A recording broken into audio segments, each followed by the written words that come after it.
नमस्कार, मी वैद्य आश्लेषा गोखले. संजीवन वेदा चॅनलवर तुमचं सर्वांचं स्वागत आहे. बऱ्याच व्हिडिओजमध्ये आपण आहारामध्ये काय बदल करायला पाहिजे किंवा काय खाऊ नका, वात प्रकृतीवाल्यांनी काय घ्यायचं, पित्तवाल्यांनी काय खायचं हे सांगत आले आहे. पण आज सर्वात महत्वाचा विषय घेणार आहे ते म्हणजे ब्रेकफास्टमध्ये, न्याहारीमध्ये आपण काय खायला पाहिजे. त्याच्या मागचं कारण असं आहे की बऱ्याच जणांना माहितीच नसतं की न्याहारी हे आपल्या पूर्ण दिवसाचा महत्वाचा आहाराचा घटक आहे. आता जसं ब्रेकफास्ट आपण घेतोय त्याच्यामध्ये काय काय गोष्टी आपण घेऊ शकतोय. काही लोक बऱ्याचदा फक्त फळ खाऊन बाहेर पडतात. तसं करू नये.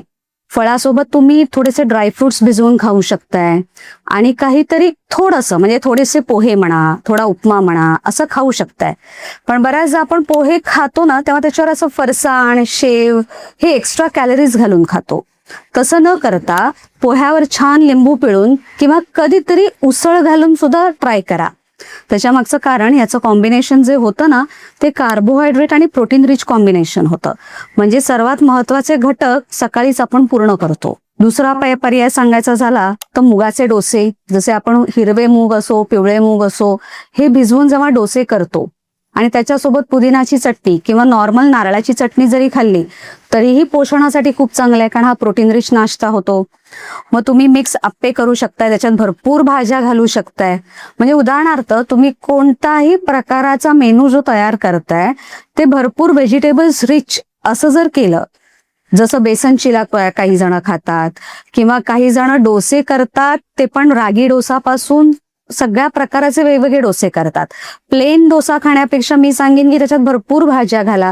जसं आपण बाहेर गेल्यावर ओनियन उत्तप्पा खातो त्याच्याऐवजी मिक्स व्हेजिटेबल्सचं करा. म्हणजे त्याचा फायदा असा होतो की आपल्याला शरीरात सगळे विटामिन, मिनरल्स, प्रोटीन, कार्ब्स सगळं जातं. कारण आता आपण डोसा करतो म्हणजे कसं करतो की आपण काय तांदूळ घेतलंय, उडदाची डाळ घेतलीये, कोणी थोडी चण्याची डाळ घालतंय. मग हे जेव्हा फर्मेंटेशन प्रोसेस आपण घरी तयार करतो त्याच्यामध्ये B12 पण येतं, कारण फर्मेंटेशन झालंय. म्हणजे तुम्ही लक्षात घ्या, तुम्ही एकाच आहारामधून काय काय गोष्टी इन्क्लूड करू शकताय. मग तुम्ही ब्रेकफास्ट हा सर्वोत्तम पर्याय असतो.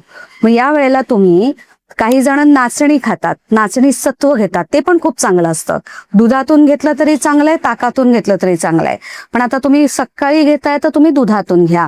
नाचणी सत्व रिच इन कॅल्शियम, भरपूर कॅल्शियम मिळतंय, तुमच्या हाडांना मजबूती मिळते. म्हणजे नाचणी बरोबर तुम्ही थोडं खारकेची पूड घालू शकताय. खारी घातल्यावर अजून कॅल्शियम रिच होणार आहे.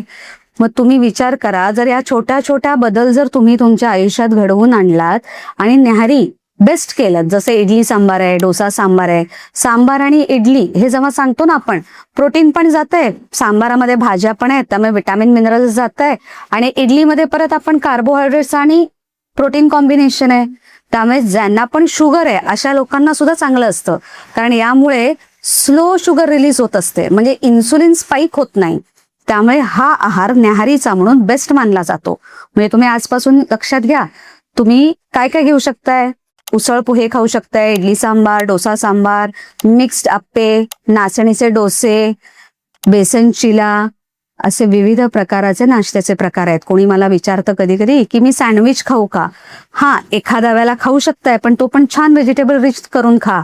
त्याचे ते सुद्धा बेसनामध्ये भिजवून तुम्ही ते तुम्हाला शॅलो फ्राय करून सुद्धा खाऊ शकताय. पण थोडक्यात मैदा कमी खाल्लेलाच बरा नाही का. मग तुम्ही त्याच्याऐवजी पोळी घ्या, फ्रँकी टाईप करून खा, चालेल. मग आता ह्या सगळे प्रकार तुम्हाला मी सांगितलेत, रेसिपीज पण आपल्याकडे भरपूर आहेत. फक्त तयारी करणं हे फार महत्वाचं आहे. मग आता हे सगळं तुमच्याच हातात आहे. तुमचं आरोग्य तुमच्या हातात. धन्यवाद.